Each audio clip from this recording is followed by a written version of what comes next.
Hi friends, എല്ലാവർക്കും PSC ഡീകോഡിൻ്റെ പുതിയൊരു വീഡിയോയിലേക്ക് സ്വാഗതം.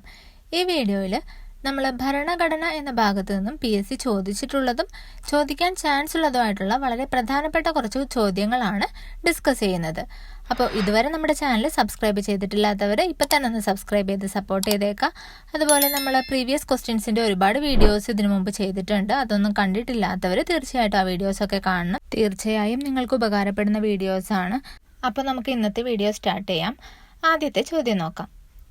ഫസ്റ്റ് ക്വസ്റ്റ്യൻ: ആരെ പദവിയിൽ നിന്ന് നീക്കം ചെയ്യുന്ന രീതിയിലാണ് കംട്രോളർ ആൻഡ് ഓഡിറ്റർ ജനറൽ CAGയെ പദവിയിൽ നിന്നും നീക്കം ചെയ്യുന്നത്?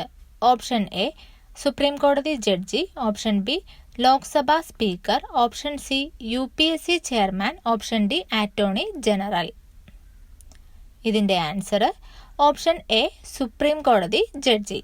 അപ്പം CAGയെ പദവിയിൽ നിന്ന് നീക്കം ചെയ്യുന്നത് സുപ്രീം കോടതി ജഡ്ജിയെ നീക്കം ചെയ്യുന്ന അതേ രീതിയിലാണ്. ഓർത്ത് വെച്ചേക്കാം. ഇനി നമുക്ക് CAGയെ കുറിച്ച് കുറച്ച് നമ്മൾ ഓർത്തിരിക്കേണ്ട പോയിന്റ്സ് കൂടി പറഞ്ഞേക്കാം. അപ്പോൾ CAG എന്നുള്ളതിൻ്റെ ഫുൾ ഫോം എന്താണ്? കംട്രോളർ ആൻഡ് ഓഡിറ്റർ ജനറൽ, അതാണ് CAG. CAGയുമായി ബന്ധപ്പെട്ട ഭരണഘടന ആർട്ടിക്കിൾ 148. CAGയെ കുറിച്ച് പ്രതിപാദിക്കുന്ന ഭരണഘടന ആർട്ടിക്കിളാണ് ആർട്ടിക്കിൾ 148. ഇനി CAGയുടെ കുറച്ച് വിശേഷണങ്ങൾ പറയാം. പൊതുഖജനാവിന്റെ കാവൽക്കാരൻ, watchdog of public purse എന്നറിയപ്പെടുന്നത് CAG ആണ്. അതുപോലെ പബ്ലിക് അക്കൗണ്ട്സ് കമ്മിറ്റിയുടെ സുഹൃത്തും വഴികാട്ടിയും എന്നറിയപ്പെടുന്നു. പബ്ലിക് അക്കൗണ്ട്സ് കമ്മിറ്റിയുടെ കണ്ണും കാതും എന്നറിയപ്പെടുന്നതും CAG ആണ്. CAGയെ നിയമിക്കുന്നത് രാഷ്ട്രപതിയാണ്. അദ്ദേഹത്തിന്റെ ഭരണകാലാവധി 6 വർഷം അല്ലെങ്കിൽ 65 വയസ്സ് വരെ. CAGയുടെ ഭരണകാലാവധി 6 വർഷം അല്ലെങ്കിൽ 65 വയസ്സ് വരെ. CAG രാജിക്കത്ത് നൽകുന്നത് പ്രസിഡന്റിനാണ്. പ്രസിഡന്റാണ് അദ്ദേഹത്തെ നിയമിക്കുന്നത്. പ്രസിഡന്റിന് തന്നെയാണ് രാജിക്കത്ത് നൽകുന്നത്. ഇനി CAGയെ ആ സ്ഥാനത്ത് നിന്നും നീക്കം ചെയ്യാൻ അധികാരമുള്ളതും രാഷ്ട്രപതിക്ക് തന്നെയാണ്. ആരെ നീക്കം ചെയ്യുന്ന രീതിയിൽ? സുപ്രീം കോടതി ജഡ്ജിനെ നീക്കം ചെയ്യുന്ന രീതിയിൽ പ്രസിഡന്റാണ് CAGയെ നീക്കം ചെയ്യുന്നത്. അപ്പോൾ ഇത്രയും കാര്യങ്ങൾ ഓർത്ത് വയ്ക്കുക. പിന്നെ ഇന്ത്യയുടെ ആദ്യത്തെ CAG ആരായിരുന്നു? ഇന്ത്യയുടെ first CAG V Narahari Rao. ഇന്ത്യയുടെ പ്രഥമ CAG V നരഹരി റാവു. ഇന്ത്യയുടെ ഇപ്പോഴത്തെ CAG ആരാണ്?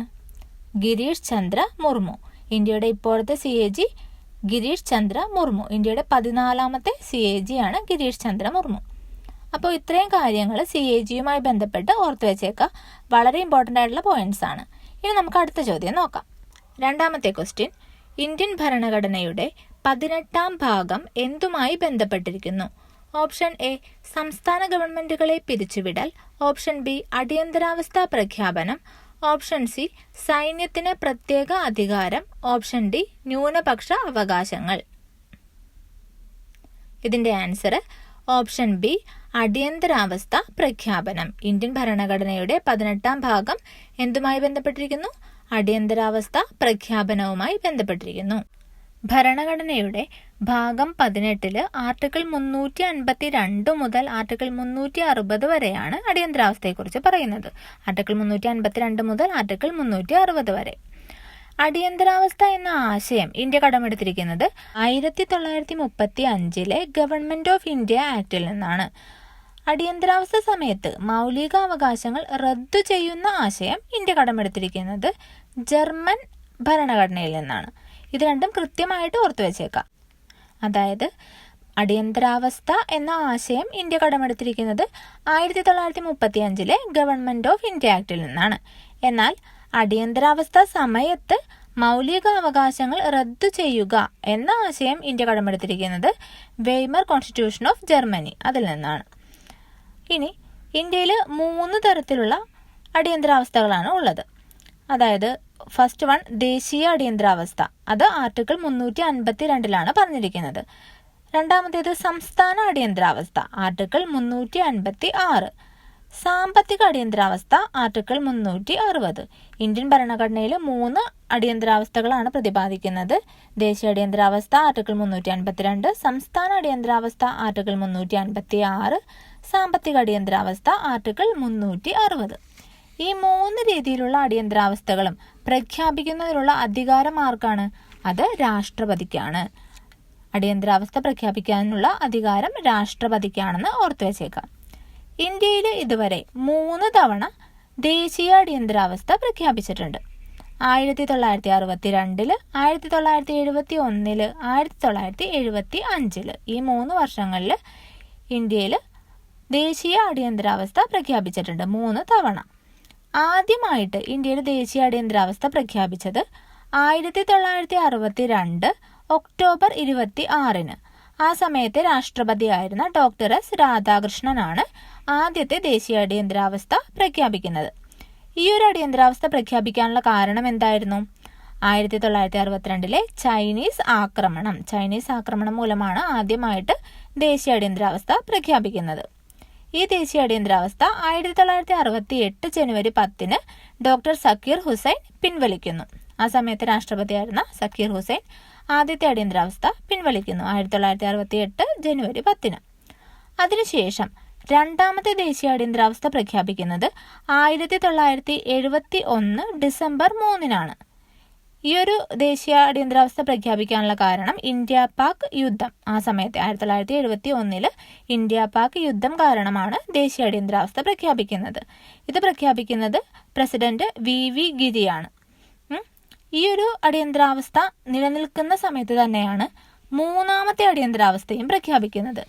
മൂന്നാമത്തെ അടിയന്തരാവസ്ഥ പ്രഖ്യാപിക്കുന്നത് 1975 ജൂൺ 25 ഫക്രുദ്ദീൻ അലി അഹമ്മദാണ്. മൂന്നാമത്തെ അടിയന്തരാവസ്ഥ പ്രഖ്യാപിക്കുന്നത് 1975 ജൂൺ 25 ഫക്രുദ്ദീൻ അലി അഹമ്മദാണ്. മൂന്നാമത്തെ ദേശീയ അടിയന്തരാവസ്ഥ ആദ്യത്തെ ആഭ്യന്തര അടിയന്തരാവസ്ഥ എന്നറിയപ്പെടുന്നു. അതെന്തുകൊണ്ടാണ്? മൂന്നാമത്തെ ദേശീയ അടിയന്തരാവസ്ഥ പ്രഖ്യാപിക്കാനുള്ള കാരണം ആഭ്യന്തര കലഹമായിരുന്നു, അല്ലാതെ പുറത്തുനിന്നുള്ള ഒരു ആക്രമണമോ അല്ലെങ്കിൽ യുദ്ധമോ ആയിരുന്നില്ല. ആഭ്യന്തര കലഹം മൂലമാണ് മൂന്നാമത്തെ അടിയന്തരാവസ്ഥ പ്രഖ്യാപിക്കുന്നത്.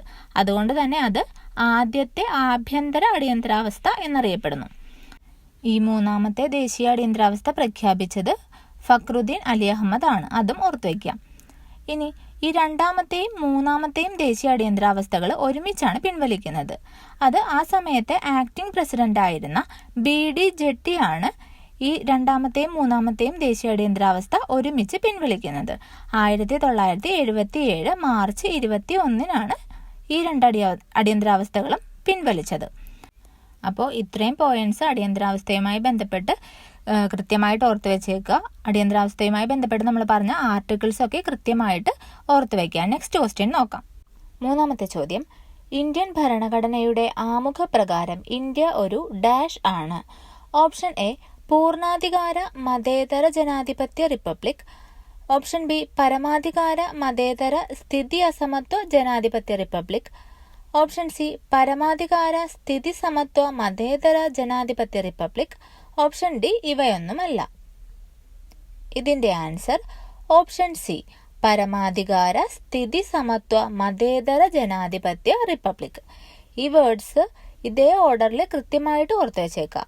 ഇന്ത്യൻ ഭരണഘടനയുടെ ആമുഖപ്രകാരം ഇന്ത്യ ഒരു പരമാധികാര സ്ഥിതി സമത്വ മതേതര ജനാധിപത്യ റിപ്പബ്ലിക്കാണ്.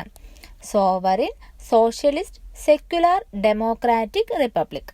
ഇനി നമ്മൾ ആമുഖത്തെക്കുറിച്ച് പറയുമ്പോൾ ഇന്ത്യൻ ഭരണഘടന ആമുഖം കടം കൊണ്ടിരിക്കുന്നത് USA കോൺസ്റ്റിറ്റ്യൂഷനിൽ നിന്നാണ്. USA നിന്നാണ് നമ്മൾ ആമുഖം കടമെടുത്തിരിക്കുന്നത്. ഇന്ത്യൻ ഭരണഘടനയുടെ ആമുഖത്തിന്റെ ശില്പി എന്നറിയപ്പെടുന്നത് ജവഹർലാൽ നെഹ്റു ആണ്. കാരണം ജവഹർലാൽ നെഹ്റു ഭരണഘടനാ നിർമ്മാണ സഭയിൽ അവതരിപ്പിച്ച ലക്ഷ്യപ്രമേയമാണ് ഭരണഘടനയുടെ ആമുഖമായിട്ട് മാറിയത്. അതുകൊണ്ട് ഇന്ത്യൻ ഭരണഘടനയുടെ ആമുഖത്തിന്റെ ശില്പി എന്നറിയപ്പെടുന്നത് ജവഹർലാൽ നെഹ്റു ആണ്. ഇനി ഭരണഘടനയുടെ താക്കോൽ, ഭരണഘടനയുടെ ആത്മാവ്, ഭരണഘടനയുടെ തിരിച്ചറിയൽ കാർഡ് ഇങ്ങനെയൊക്കെ വിശേഷിപ്പിക്കുന്നത് ആമുഖത്തെയാണ്. ഓർത്തു വെച്ചേക്കാം. ആമുഖത്തിൽ പരാമർശിച്ചിട്ടുള്ള ഒരേ ഒരു തീയതിയാണ് 1949 നവംബർ 26. ഇന്ത്യൻ ഭരണഘടനയുടെ ആമുഖത്തിൽ പ്രതിപാദിക്കുന്ന ഒരേ ഒരു തീയതി 1949 നവംബർ 26. ഈ തീയതിയിലാണ് ഇന്ത്യൻ ഭരണഘടന നിർമ്മാണ സഭ ഭരണഘടനയെ അംഗീകരിച്ച തീയതിയാണ് 1949 നവംബർ 26. ഇനി ഓർക്കേണ്ടത്, ഭരണഘടനയുടെ ആമുഖം ഒരേ ഒരു തവണ മാത്രമേ ഭേദഗതി ചെയ്തിട്ടുള്ളൂ. 1976 42ാം ഭരണഘടനാ ഭേദഗതിയിലാണ് ആമുഖം ഭേദഗതി ചെയ്തത്. ഈ ഒരു ഭേദഗതിയിലൂടെ 3 വാക്കുകൾ ആമുഖത്തിൽ കൂട്ടിച്ചേർത്തു. ഏതൊക്കെയാണ്? സ്ഥിതി സമത്വ, മതേതരത്വം, പിന്നെ അഖണ്ഡത. സോഷ്യലിസ്റ്റ്, സെക്യുലർ, ഇന്റഗ്രിറ്റി എന്നീ 3 വാക്കുകൾ ഇന്ത്യൻ ഭരണഘടനയുടെ ആമുഖത്തിൽ കൂട്ടിച്ചേർത്തു. ഈ ഒരു ഭരണഘടനാ ഭേദഗതി നിലവിൽ വന്നത് 1977 ജനുവരി 3-നാണ്. ഇനി നമുക്ക് നെക്സ്റ്റ് ക്വസ്റ്റ്യൻ നോക്കാം. താഴെ തന്നിരിക്കുന്നതിൽ ലോക്സഭയുമായി ബന്ധപ്പെട്ട് ശരിയല്ലാത്ത പ്രസ്താവന ഏത്? ഓപ്ഷൻ എ, ജനങ്ങൾ നേരിട്ട് തിരഞ്ഞെടുക്കുന്ന 543 അംഗങ്ങൾ. ഓപ്ഷൻ ബി, സംസ്ഥാനങ്ങളുടെ കൗൺസിൽ എന്നറിയപ്പെടുന്നു. ഓപ്ഷൻ സി, സ്പീക്കർ അധ്യക്ഷം വഹിക്കുന്നു. ഓപ്ഷൻ ഡി, നാമനിർദ്ദേശം ചെയ്യപ്പെട്ട 2 അംഗങ്ങൾ.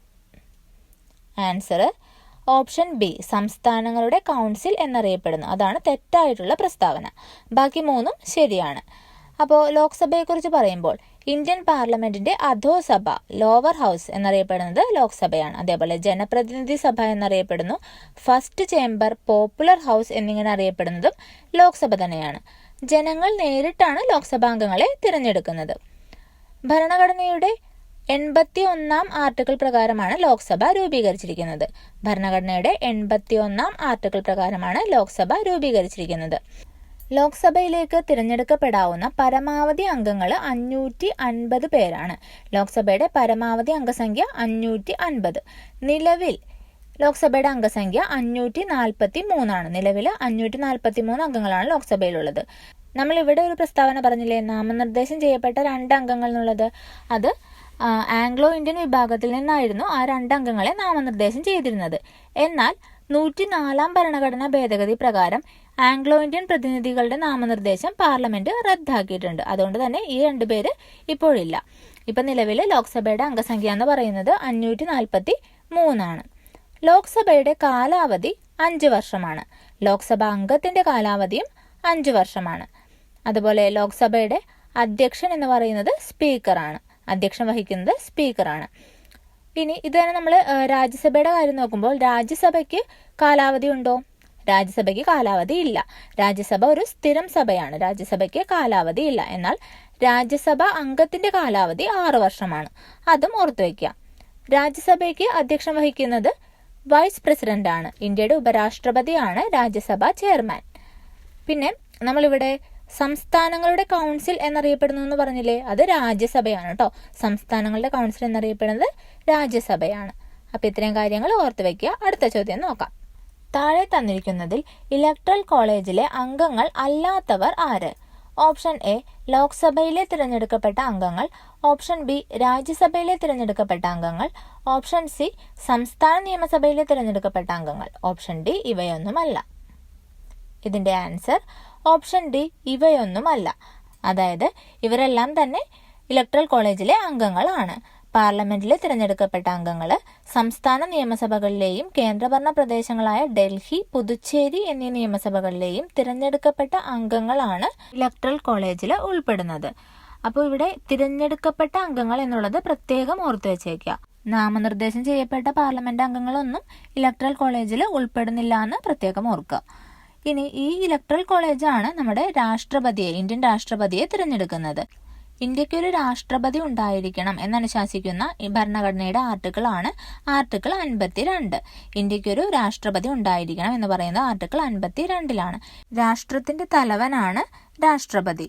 അതുപോലെ ഇന്ത്യയുടെ പ്രഥമ പൗരൻ എന്ന് പറയുന്നത് രാഷ്ട്രപതിയാണ്. ഇന്ത്യയുടെ സർവ്വ സൈന്യാധിപൻ എന്നറിയപ്പെടുന്നതും രാഷ്ട്രപതി തന്നെയാണ്. പാർലമെന്റ് അംഗമല്ലാത്ത എന്നാൽ പാർലമെന്റിന്റെ അവിഭാജ്യ ഘടകമായിട്ടുള്ള വ്യക്തിയാണ് രാഷ്ട്രപതി. രാഷ്ട്രപതി പാർലമെന്റ് അംഗമല്ല എന്നുള്ളത് പ്രത്യേകം ഓർത്തിരിക്കുക. പക്ഷേ പാർലമെന്റിന്റെ അവിഭാജ്യ ഘടകമാണ് രാഷ്ട്രപതി. ലോക്സഭ, രാജ്യസഭ, രാഷ്ട്രപതി ഇത് 3 ചേരുന്നതാണ് ഇന്ത്യയുടെ പാർലമെന്റ് എന്ന് പറയുന്നത്. അപ്പൊ നമുക്ക് നെക്സ്റ്റ് ക്വസ്റ്റ്യൻ നോക്കാം. 6ാമത്തെ ചോദ്യം. കേശവാനന്ദ ഭാരതി കേസിൽ ചില തത്വങ്ങൾ ഭരണഘടനയുടെ അടിസ്ഥാന പ്രമാണങ്ങളാണെന്ന് സുപ്രീം കോടതി വിധിച്ചിരുന്നു. താഴെ പറയുന്നവയിൽ അടിസ്ഥാന പ്രമാണങ്ങളായി അംഗീകരിക്കപ്പെട്ട തത്വങ്ങൾ ഏവ? ഒന്നാമത്തേത് ജനാധിപത്യം, രണ്ടാമത്തേത് മതേതരത്വം, മൂന്നാമത്തേത് റിപ്പബ്ലിക്കൻ രീതിയിലുള്ള ഗവൺമെന്റ്. ഇതിലേതൊക്കെയാണ് അടിസ്ഥാന പ്രമാണങ്ങളായിട്ട് അംഗീകരിക്കപ്പെട്ടിട്ടുള്ളത്? ഇതിന്റെ ആൻസർ ഓപ്ഷൻ ഡി ആണ്. മേൽപ്പറഞ്ഞവ എല്ലാം, അതായത് ഈ 3 തത്വങ്ങളും ഭരണഘടനയുടെ അടിസ്ഥാന പ്രമാണങ്ങളായിട്ട് അംഗീകരിക്കപ്പെട്ടിട്ടുണ്ട്. ജനാധിപത്യം, മതേതരത്വം, റിപ്പബ്ലിക്കൻ രീതിയിലുള്ള ഗവൺമെന്റ്. അപ്പോൾ ഈ ഒരു കേസ് വളരെ ഇമ്പോർട്ടൻ്റ് ആയിട്ടുള്ള കേസാണ്, മിക്കവാറും ക്വസ്റ്റ്യൻ പേപ്പറിൽ കാണുന്ന ഒരു ചോദ്യമാണ്. അപ്പോൾ Keshavananda Bharati versus state of Kerala case, അതിൻ്റെ വർഷം കൂടി ഓർത്തിരിക്കുക, 1973 ഈ ഒരു കേസിലൂടെയാണ് ഭരണഘടനയുടെ അടിസ്ഥാന ഘടന ബേസിക് സ്ട്രക്ചർ എന്ന ആശയം സുപ്രീം കോടതി കൊണ്ടുവന്നത്. ഈ ഒരു കേസിലാണ് Keshavananda Bharati versus state of Kerala 1973. ആമുഖം ഇന്ത്യൻ ഭരണഘടനയുടെ ഭാഗമാണെന്നും അടിസ്ഥാന ഘടന നിലനിർത്തിക്കൊണ്ട് ആർട്ടിക്കിൾ 368 ഉപയോഗിച്ച് അതിൽ ഭേദഗതി വരുത്താമെന്നും സുപ്രീം കോടതി പ്രഖ്യാപിച്ച case Keshavananda Bharati versus state of Kerala 1973. ഇനി നെക്സ്റ്റ് ക്വസ്റ്റ്യൻ നോക്കാം. മൗലികാവകാശ സംരക്ഷണത്തിനായി റിട്ടുകൾ പുറപ്പെടുവിക്കാൻ ഹൈക്കോടതികൾക്ക് അധികാരം നൽകുന്ന ഭരണഘടനാ അനുച്ഛേദം ഏത്? Option A 32, option B 226, option C 19, option D 44. ഇതിന്റെ ആൻസർ ഓപ്ഷൻ ബി 226. മൗലികാവകാശ സംരക്ഷണത്തിന് വേണ്ടി റിട്ടുകൾ പുറപ്പെടുവിക്കാനായിട്ട് ഹൈക്കോടതികൾക്ക് അധികാരം നൽകുന്ന ഭരണഘടനാ ആർട്ടിക്കിളാണ് 226. ഇനി മൗലികാവകാശങ്ങൾ നമ്മൾ കടമെടുത്തിരിക്കുന്നത് USA ഭരണഘടനയിൽ നിന്നാണ് മൗലികാവകാശങ്ങൾ കടം കൊണ്ടിരിക്കുന്നത്. മൗലികാവകാശങ്ങളുടെ ശില്പി എന്നറിയപ്പെടുന്നത് സർദാർ വല്ലഭായ് പട്ടേൽ. മൗലികാവകാശങ്ങളുടെ ശില്പി സർദാർ വല്ലഭായ് പട്ടേൽ. ഇന്ത്യൻ ഭരണഘടനയിലെ മൗലികാവകാശങ്ങൾ ഉൾക്കൊള്ളിച്ചിരിക്കുന്ന ഭാഗം 3. ഭാഗം 3 ആർട്ടിക്കിൾ 12 മുതൽ 35 വരെയാണ് മൗലികാവകാശങ്ങളെക്കുറിച്ച് പ്രതിപാദിക്കുന്നത്. ഭരണഘടനയുടെ ഭാഗം 3 ആർട്ടിക്കിൾ 12 മുതൽ 35 വരെയാണ് മൗലികാവകാശങ്ങളെക്കുറിച്ച് പറയുന്നത്. ഇന്ത്യൻ ഭരണഘടന നിലവിൽ വരുന്ന സമയത്ത് 7 മൗലികാവകാശങ്ങളാണ് ഉണ്ടായിരുന്നത്. എന്നാൽ നിലവിൽ 6 മൗലികാവകാശങ്ങളാണ് ഭരണഘടനയിലുള്ളത്. ഭരണഘടന നിലവിൽ വരുന്ന സമയത്ത് സ്വത്തവകാശം ഒരു മൗലികാവകാശമായിരുന്നു. എന്നാൽ ഇപ്പോൾ സ്വത്തവകാശം ഒരു നിയമാവകാശം മാത്രമാണ്. സ്വത്തവകാശത്തെ മൗലികാവകാശങ്ങളുടെ പട്ടികയിൽ നിന്നും നീക്കം ചെയ്ത ഭരണഘടനാ ഭേദഗതി PSC എപ്പോഴും ചോദിക്കുന്ന ക്വസ്റ്റ്യൻ ആണ്. അതിന്റെ ആൻസർ 44ാം ഭരണഘടനാ ഭേദഗതി. 1978 44ാം ഭരണഘടനാ ഭേദഗതിയാണ് സ്വത്തവകാശത്തെ മൗലികാവകാശങ്ങളുടെ പട്ടികയിൽ നിന്നും നീക്കം ചെയ്തത്. ഓർത്തു വെച്ചേക്കാം. ഇപ്പോൾ സ്വത്തവകാശത്തെക്കുറിച്ച് പ്രതിപാദിക്കുന്ന ഭരണഘടനാ ആർട്ടിക്കിൾ 300A ആണ്. മുൻപ് അത് ആർട്ടിക്കിൾ 31 പറഞ്ഞിട്ടുണ്ടായിരുന്നത്. ഇപ്പോൾ ആർട്ടിക്കിൾ 300A അതും ഓർത്ത്. നിലവിൽ ഇന്ത്യൻ ഭരണഘടന ഉറപ്പു നൽകുന്ന 6 മൗലിക അവകാശങ്ങൾ ഏതൊക്കെയാണെന്ന് നോക്കാം. ഒന്നാമത്തേത് സമത്വത്തിനുള്ള അവകാശം. ആർട്ടിക്കിൾ 14 മുതൽ 18 വരെ പറഞ്ഞിരിക്കുന്നു. രണ്ടാമത്തേത് സ്വാതന്ത്ര്യത്തിനുള്ള അവകാശം. ആർട്ടിക്കിൾ 19 മുതൽ 22 വരെയാണ് സൂചിപ്പിക്കുന്നത്. മൂന്നാമത്തേത് ചൂഷണത്തിനെതിരായ അവകാശം. ആർട്ടിക്കിൾ 23 24 പറയുന്നത്. നാലാമത്തേത് മതസ്വാതന്ത്ര്യത്തിനുള്ള അവകാശം. ആർട്ടിക്കിൾ 25 മുതൽ 28 വരെ പറയുന്നു. അഞ്ചാമത്തേത് സാംസ്കാരികവും വിദ്യാഭ്യാസപരവുമായ അവകാശം. ആർട്ടിക്കിൾ 29 30. ആറാമത്തേത് ഭരണഘടനാപരമായ പ്രതിവിധിക്കുള്ള അവകാശം. ആർട്ടിക്കിൾ 32 പറഞ്ഞിരിക്കുന്നു. അപ്പോൾ ഇത്രയും കാര്യങ്ങൾ അതിന്റെ ആർട്ടിക്കിൾസ് ഉൾപ്പെടെ ഓർത്തു വയ്ക്കുക. ഇനി നമുക്ക് അടുത്ത ചോദ്യം നോക്കാം. ഇന്ത്യൻ ഭരണഘടനയുടെ ഹൃദയവും ആത്മാവും എന്ന് ഡോക്ടർ BR അംബേദ്കർ വിശേഷിപ്പിച്ച ഭരണഘടനാ അനുച്ഛേദം. Option A 19, option B 356, option C 32, option D 14. ഇതിന്റെ ആൻസർ ഓപ്ഷൻ സി 32. ഇന്ത്യൻ ഭരണഘടനയുടെ ഹൃദയവും ആത്മാവും എന്ന് ഡോക്ടർ BR അംബേദ്കർ വിശേഷിപ്പിച്ച ഭരണഘടനാ ആർട്ടിക്കിളാണ് ആർട്ടിക്കിൾ 32. ആർട്ടിക്കിൾ 32 എന്താ പറഞ്ഞിരിക്കുന്നത്? ഭരണഘടനാപരമായ പ്രതിവിധിക്കുള്ള അവകാശം, അതായത് മൗലിക അവകാശങ്ങളിൽ ഒന്നിനെയാണ് ആർട്ടിക്കിൾ 32 പറഞ്ഞിരിക്കുന്നത്, ഭരണഘടനാപരമായ പ്രതിവിധിക്കുള്ള അവകാശം. ഈ ഒരു ആർട്ടിക്കിൾ പ്രകാരമാണ് സുപ്രീം കോടതി റിട്ട് പുറപ്പെടുവിക്കുന്നത്. മൗലികാവകാശ സംരക്ഷണത്തിനായിട്ട് സുപ്രീം കോടതി റിട്ട് പുറപ്പെടുവിക്കുന്നത് ആർട്ടിക്കിൾ 32 പ്രകാരമാണ്. ഓർത്തു വയ്ക്കുക. ഹൈക്കോടതികൾക്ക് റിട്ട് പുറപ്പെടുവിക്കാനുള്ള അധികാരം കൊടുക്കുന്ന ആർട്ടിക്കിൾ നമ്മൾ പറഞ്ഞല്ലോ, അതേതായിരുന്നു? അത് ആർട്ടിക്കിൾ 226 ആയിരുന്നു. സുപ്രീം കോടതിക്ക് റിട്ട് പുറപ്പെടുവിക്കാനുള്ള അധികാരം നൽകുന്നത് ആർട്ടിക്കിൾ 32 ആണ്. അടുത്ത ചോദ്യം നോക്കാം. താഴെ പറയുന്നവയിൽ കൺകറന്റ് ലിസ്റ്റിൽ പെടുന്ന വിഷയങ്ങൾ ഏവ? ഒന്നാമത്തേത് വിദ്യാഭ്യാസം, രണ്ടാമത്തേത് ജയില്, മൂന്നാമത്തേത് വനം, നാലാമത്തേത് ബാങ്കിങ്. ഇതിൽ കൺകറന്റ് ലിസ്റ്റിൽ പെടുന്നത് ഏതാണെന്നാണ് ചോദിച്ചിരിക്കുന്നത്. ആൻസർ ഓപ്ഷൻ സി ആണ്. 1ഉം 3ഉം, അതായത് വിദ്യാഭ്യാസം, വനം, ഇത് രണ്ടുമാണ് കൺകറന്റ് ലിസ്റ്റിൽ പെടുന്നത്. ഇവിടെ ജയിൽ സ്റ്റേറ്റ് ലിസ്റ്റിൽ ഉൾപ്പെടുന്ന വിഷയമാണ്. അതുപോലെ ബാങ്കിങ് ആണെങ്കിൽ യൂണിയൻ ലിസ്റ്റിൽ ഉൾപ്പെടുന്ന വിഷയവുമാണ്. ജയിൽ സ്റ്റേറ്റ് ലിസ്റ്റിലും ബാങ്കിങ് യൂണിയൻ ലിസ്റ്റിലുമാണ് വരുന്നത്. ഭരണഘടനയുടെ 7ാമത്തെ പട്ടികയിലാണ് ലിസ്റ്റുകളെക്കുറിച്ച് പറയുന്നത്. 7ാമത്തെ പട്ടികയിൽ ആർട്ടിക്കിൾ 246 ലിസ്റ്റുകൾ പ്രതിപാദിക്കുന്നത്. ഭരണഘടനയുടെ 7th ഷെഡ്യൂളിൽ ആർട്ടിക്കിൾ 246 ലിസ്റ്റുകളെക്കുറിച്ച് പറയുന്നത്. Union list, state list, concurrent list, ഇങ്ങനെ 3 തരം ലിസ്റ്റുകളാണ് ഉള്ളത്. ഇതിൽ യൂണിയൻ ലിസ്റ്റിൽ ഇപ്പോൾ 100 വിഷയങ്ങളാണ് ഉള്ളത്. സ്റ്റേറ്റ് ലിസ്റ്റിൽ 61 വിഷയങ്ങളും കൺകറന്റ് ലിസ്റ്റിൽ 52 വിഷയങ്ങളുമാണ് ഉള്ളത്. നെക്സ്റ്റ് ക്വസ്റ്റ്യൻ നോക്കാം. 1989 തദ്ദേശ സ്വയംഭരണ സ്ഥാപനങ്ങൾക്ക് ഭരണഘടനാ സാധുത നൽകണമെന്ന് നിർദ്ദേശിച്ച കമ്മിറ്റി ഏത്? Option A PK Thungon committee, option B Balwant Rai Mehta committee, option C Ashok Mehta committee, option D Sarkaria committee. Answer option A PK Thungon committee. ഇന്ത്യയിലെ തദ്ദേശ സ്വയംഭരണ സ്ഥാപനങ്ങൾക്ക് ഭരണഘടനാ പദവി ശുപാർശ ചെയ്ത കമ്മിറ്റിയാണ് PK തുങ്കൻ കമ്മിറ്റി. എന്നാൽ ഇന്ത്യയിൽ ത്രിതല പഞ്ചായത്തി രാജ് സിസ്റ്റം നിലവിൽ വരാനായിട്ട് കാരണമായ കമ്മിറ്റി ചോദിച്ചാൽ അത് ബൽവന്ത് റായ് മേത്ത കമ്മിറ്റിയാണ്. ഇന്ത്യയിൽ ത്രിതല പഞ്ചായത്തി രാജ് സംവിധാനം നിലവിൽ വരാൻ കാരണമായ കമ്മിറ്റി ബൽവന്ത് റായ് മേത്ത കമ്മിറ്റിയാണ്. അതുപോലെ പഞ്ചായത്ത് രാജിന്റെ പിതാവ് എന്നറിയപ്പെടുന്നത് ബൽവന്ത് റായ് മേത്തയാണ്. ഇന്ത്യയിൽ പഞ്ചായത്ത് രാജിന്റെ പിതാവ് എന്നറിയപ്പെടുന്നത് ബൽവന്ത് റായ് മേത്തയാണ്. Committee on panchayat raj institutions എന്നറിയപ്പെടുന്നത് അശോക് മേത്ത കമ്മിറ്റിയാണ്. മാറിപ്പോവരുത്. Committee on panchayat raj institutions എന്നറിയപ്പെടുന്നത് അശോക് മേത്ത കമ്മിറ്റിയാണ്. മണ്ഡൽ പഞ്ചായത്ത് എന്ന ആശയം അവതരിപ്പിച്ചത് അശോക് മേത്ത കമ്മിറ്റിയാണ്. മണ്ഡൽ പഞ്ചായത്ത് എന്ന ആശയം അവതരിപ്പിച്ചത് അശോക് മേത്ത കമ്മിറ്റിയാണ്. അശോക് മേത്ത കമ്മിറ്റിയിൽ അംഗമായിരുന്ന മലയാളിയാണ് EMS നമ്പൂതിരിപ്പാട്. അശോക് മേത്ത കമ്മിറ്റിയിൽ അംഗമായിരുന്ന മലയാളി EMS നമ്പൂതിരിപ്പാട്. ഓക്കെ, അപ്പോൾ നമ്മൾ ഇന്ന് ഇത്രയും ക്വസ്റ്റ്യൻസ് ആണ് ഡിസ്കസ് ചെയ്യുന്നത്. ഈ ഒരു വീഡിയോ നിങ്ങൾക്ക് ഇഷ്ടമായെങ്കിൽ തീർച്ചയായിട്ടും ലൈക്ക് ചെയ്യണം. നിങ്ങൾക്ക് ഈ വീഡിയോ പ്രയോജനപ്പെട്ടുവെങ്കിൽ അത് കമൻറ്റ് ചെയ്യണം. അതുപോലെ ചാനൽ ഇതുവരെ സബ്സ്ക്രൈബ് ചെയ്തിട്ടില്ലാത്തവർ സബ്സ്ക്രൈബ് ചെയ്ത് സപ്പോർട്ട് ചെയ്യണം. നിങ്ങളുടെ ഫ്രണ്ട്സിനൊക്കെ ഈ വീഡിയോസ് ഒന്ന് ഷെയർ ചെയ്ത് കൊടുക്കുക കൂടി വേണം. ഓക്കെ, നമുക്ക് നെക്സ്റ്റ് വീഡിയോയിൽ കാണാം. Bye bye.